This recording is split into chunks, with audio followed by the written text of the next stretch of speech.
Imagine करो कि आप घर से बाहर निकलते हो और देखते हो कि दो लोग 10 करोड़ रुपयों को आग लगा रहे हैं, तो आपके मन में क्या सवाल आएगा? आप यही बोलोगे कि भाई क्यों मजाक कर रहा है। वेल, ये मजाक नहीं है। 23 अगस्त 1994 को के फाउंडेशन नाम की एक संस्था के दो रॉक स्टार जिमी कोटी और बेल ड्रमंड ने अपने घर के बाहर 10 करोड़ रुपयों को आग लगा दी थी। अब आपको ये लग रहा होगा कि ये दोनों कितने बेवकूफ है। इन्हें अगर ये पैसे नहीं चाहिए थे तो ये किसी को दान कर देते या फिर इतने पैसों को किसी स्कूल या कॉलेज में दे देते। इन्हें आग लगाने की क्या जरूरत थी? और उन्होंने इस पूरी घटना का एक वीडियो भी बनाया। और जब उनसे एक इंटरव्यू में पूछा गया कि आपने ऐसा क्यों किया, तो उन्होंने बोला कि हमने कुछ नहीं किया है, हमने बस आर्ट का प्रदर्शन किया है। वो बोले कि हमने बस ह्यूमंस के द्वारा क्रिएट किए गए कुछ कागज के टुकड़ों को जलाया है। और जब लोगों ने ये वीडियो देखा तो सबको लगा कि इतने सारे पैसों से वो क्या क्या नहीं कर सकते थे। एक नया घर ले सकते थे, एक नई कार ले सकते थे, अपने लिए फ्रीडम पा सकते थे, या फिर कितनी सारी फैमिली और फ्रेंड्स की मदद कर सकते थे। बट उन दोनों का बिहेवियर किसी को समझ नहीं आया। उनका बस यही कहना था कि उन्होंने कोई खाने को बर्बाद नहीं किया है, उन्होंने तो बस पेपर को जलाया है। तो इससे यह साबित होता है कि हम ह्यूमंस कभी कभी पैसों को लेकर लॉजिकल नहीं सोचते हैं। और इसलिए दोस्तों, आज मैं आपको क्लोडिया हेमंड के द्वारा लिखी गई amazing book mind over money से कुछ अमेजिंग लेसन बताने वाला हूँ, जिसे देखने के बाद आप लोगों की पैसों को लेकर जो साइकोलॉजी है वो चेंज हो जाएगी कि किस तरह हम ह्यूमंस पैसों को लेकर कभी कभी इलॉजिकल हो जाते हैं, वो कुछ भी बिहेव करने लग जाते हैं। इसलिए इस वीडियो को एंड तक देखना बहुत ही जरूरी है। So let's begin. Lesson number 1, we act like crazy around money.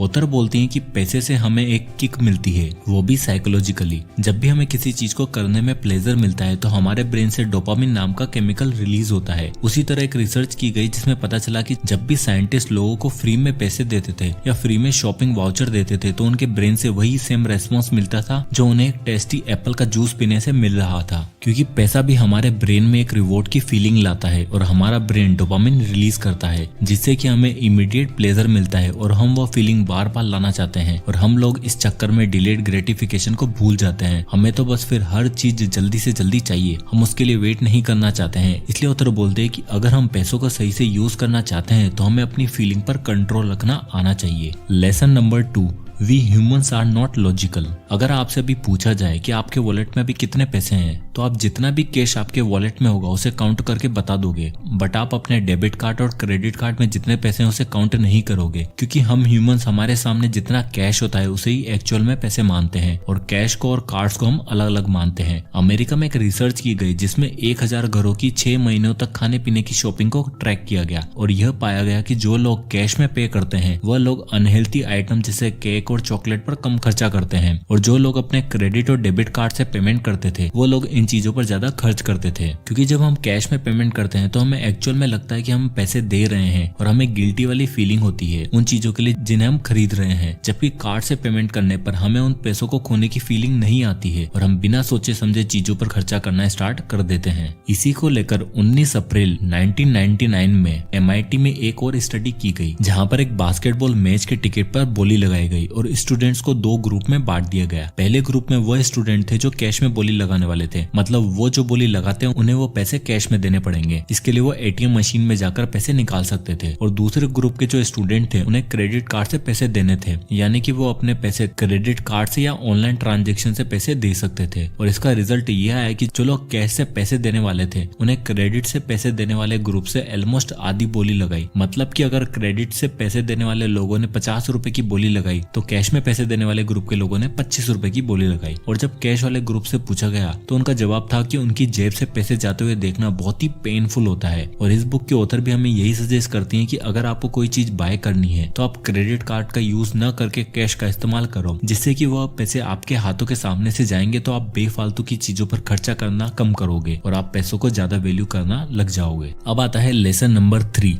Mental accounting. Author बोलते हैं कि हम हमारे दिमाग में हर चीजों के लिए अकाउंट बना लेते हैं, जैसे कि हमें ट्रेवल पर कितना खर्चा करना है उसका एक अलग अकाउंट, घर की चीजों पर कितना खर्चा करना है उसका एक अलग अकाउंट, और इसी तरह और भी कई सारे अकाउंट हम अपने दिमाग में क्रिएट कर लेते हैं। एग्जाम्पल के लिए आप मार्केट से एप्पल खरीदने गए और वहां पर आपको एप्पल 30 रुपए महंगा लगा तो आप उसे नहीं खरीदते हो और घर चले जाते हो। बट कुछ दिन बाद आप अपनी फैमिली के साथ कहीं पर ट्रेवल करने जाते हो और वहां आपको वो एप्पल 50 रुपए महंगा मिल रहा होता है, बट उस वक्त आप उसे खरीद लेते हो क्योंकि आप उस समय आपने अपने लिए ट्रेवल का एक बजट बनाया हुआ होता है। तो आप उसे ट्रेवल बजट में ऐड कर दोगे, क्योंकि हम अपने दिमाग में हर सिचुएशन के लिए अलग अलग मेंटल अकाउंटिंग करके रखते हैं और इसी तरह के डिसीजन ले लेते हैं। और ऑथर हमें एक और कॉन्सेप्ट के बारे में बताती हैं जिसे वो रिलेटिव थिंकिंग बोलती हैं। इसका मतलब ये है कि हम कहाँ पर हैं और उस सिचुएशन में हम कितने पैसे खर्च करने वाले हैं उससे काफी फर्क पड़ता है। एग्जाम्पल के लिए मान लो कि आपको आपके ऑफिस से घर की तरफ जाना है और आप टैक्सी ढूंढने लग जाते हो। आपको एक टैक्सी मिलती भी है जो आपसे 50 रुपए चार्ज कर रहा है। फिर आप उससे थोड़ा और आगे चलते हो और आपको नेक्स्ट टैक्सी मिलती है जो आपसे 70 रुपए मांगता है। तो आप वापस से पीछे जाकर उस 50 रुपए वाली टैक्सी को हायर कर लेते हो। अब अगर नेक्स्ट डे आप एक नई बाइक खरीदने जाते हो और एक शोरूम पर वो बाइक आपको 1 लाख रुपए की मिल रही होती है और अगर आप उसी वक्त उसे खरीद लेते हो तो आपको 300 रुपए का डिस्काउंट मिलेगा। बट आप उससे अगले वाले शोरूम पर जाते हो जहाँ पर वही बाइक आपको 1 लाख रुपए की मिल रही होती है बट नो डिस्काउंट। अब आप क्या 300 रुपए सेव करने के लिए पीछे वाले शोरूम पर जाओगे क्या? जी नहीं, आप नहीं जाओगे। एक तरफ आप 20 रुपए बचाने के लिए वापस पैदल पीछे गए और दूसरी तरफ आपने 300 रुपए का डिस्काउंट लेना भी सही नहीं समझा। ऐसा क्यों? ऐसा इसलिए क्योंकि हमारी सिचुएशन अलग अलग थी। एक तरफ हम केवल 70 रुपए पे कर रहे थे तो हमें वहाँ भी पैसा बचाना सही समझा क्योंकि हमने लिए उसके लिए कम बजट फिक्स कर रखा था और दूसरी तरफ हमारा बाइक लेने का बजट ज्यादा था तो हमने सोचा कि यार 300 रुपए में कौन सा मैं अमीर हो जाऊंगा। और ऑथर बोलती हैं कि मैक्सिमम लोग इसी तरह की थिंकिंग रखते हैं जो सिचुएशन बेस्ड होती है कि आप कहाँ पर और आप क्या करने जा रहे हो। इसे रिलेटिव थिंकिंग बोला जाता है। तो इससे पता चलता है कि हम ऑटोमेटिकली मेंटल अकाउंटिंग कर लेते हैं और खुद ही डिसाइड कर लेते हैं कि कौन सी चीज महंगी और कौन सी सस्ती। Lesson number 4, money money money. हम सब जानते हैं कि पैसा हमारी बेसिक नीड्स के लिए बहुत ही जरूरी है बट यह नीड्स किस हद तक? एक टाइम था जब किसी के पास मोबाइल फोन होता था तो उसे हम अमीर मानते थे, लेकिन आज ये हर इंसान के लिए कॉमन चीज हो चुकी है। एक टाइम पर किसी रेस्टोरेंट में जाकर खाना खाना भी एक सपने जैसा होता था बट आजकल हम जाने कितनी बार रेस्टोरेंट में जाकर खाना खा लेते हैं क्योंकि यह सब चीजें हम अफोर्ड कर सकते हैं। तो शायद जो चीज आपके लिए कुछ सालों पहले बहुत ही खुशी देती थी वो आज ना देती हो। और यही सबसे इम्पोर्टेंट क्वेश्चन है कि क्या पैसा हमें खुशी दे सकता है या फिर नहीं। इसका सबसे बेस्ट एग्जांपल है लॉटरी विनर। जब लोग लॉटरी जीतते हैं तो उन्हें उस वक्त लगता है कि उन्हें दुनिया की सारी चीजें मिल चुकी है, वो अपने सारे लोन चुका देंगे, वो जहाँ चाहे वेकेशन पर चले जाएंगे, अब उन्हें अपने बिल्स की चिंता नहीं होगी और वो अपनी पूरी लाइफ बड़े आराम से फ्रीडम के साथ बिता देंगे। बट एक्चुअल में ऐसा होता नहीं है। आप मैक्सिमम लोगों के एग्जाम्पल से देखोगे तो जितने भी लॉटरी विनर है उनमें से मैक्सिमम लोग कुछ ही सालों में कंगाल हो जाते हैं क्योंकि एक टाइम के बाद पैसा उन्हें खुशी नहीं दुख देना स्टार्ट कर देता है। लोग उनके पास नहीं उनके पैसे के पीछे भागना स्टार्ट कर देते हैं क्योंकि उन्हें रातों रात लॉटरी लगी होती है तो लोग इसे हैंडल नहीं कर पाते हैं क्योंकि उनका माइंडसेट इतने पैसे को हैंडल करने के लिए बना ही नहीं होता है और यह पैसा उनके लिए वरदान की जगह श्राप बन चुका होता है और हर कोई उनके पैसे के पीछे होता है और इस वजह से वो लोग ना तो खुश रह पाते हैं ना ही उन्हें सही तरीके से हैंडल कर पाते हैं। इसलिए ऑथर बोलती हैं कि आपको ज्यादा पैसा कमाना है ये तो जरूरी है बट रातों रात नहीं। आप एक दिन में अमीर तो नहीं बन सकते और बन भी गए तो आपको उसकी इम्पोर्टेंस पता नहीं होगी क्योंकि उसकी आपको आदत ही नहीं है और आप उसे हैंडल नहीं कर पाओगे। इसलिए आपको धीरे धीरे मेहनत करके उस पैसे को कमाना है जिससे कि आपको उस पैसे की वैल्यू समझ में आ सके और आप अपनी लाइफ में सही डिसीजन ले सको। अब इस पूरे वीडियो के कंक्लूजन पर जाया जाए तो ऑथर इस बुक में हमें बताती हैं कि पैसों को लेकर हमारी जो साइकोलॉजी किस तरह की होती है और हम बहुत सी बार इरेशनल डिसीजन ले लेते हैं बिना कुछ सोचे समझे। ऑथर हमें अपने खर्चों को लेकर एक बहुत ही अच्छी एडवाइस देती है कि आप जितना भी पैसे खर्च करते हो उनमें से मैक्सिमम आप कैश के रूप में पे करना स्टार्ट करो। उसके लिए आप एक महीना कैश से सारे पेमेंट करो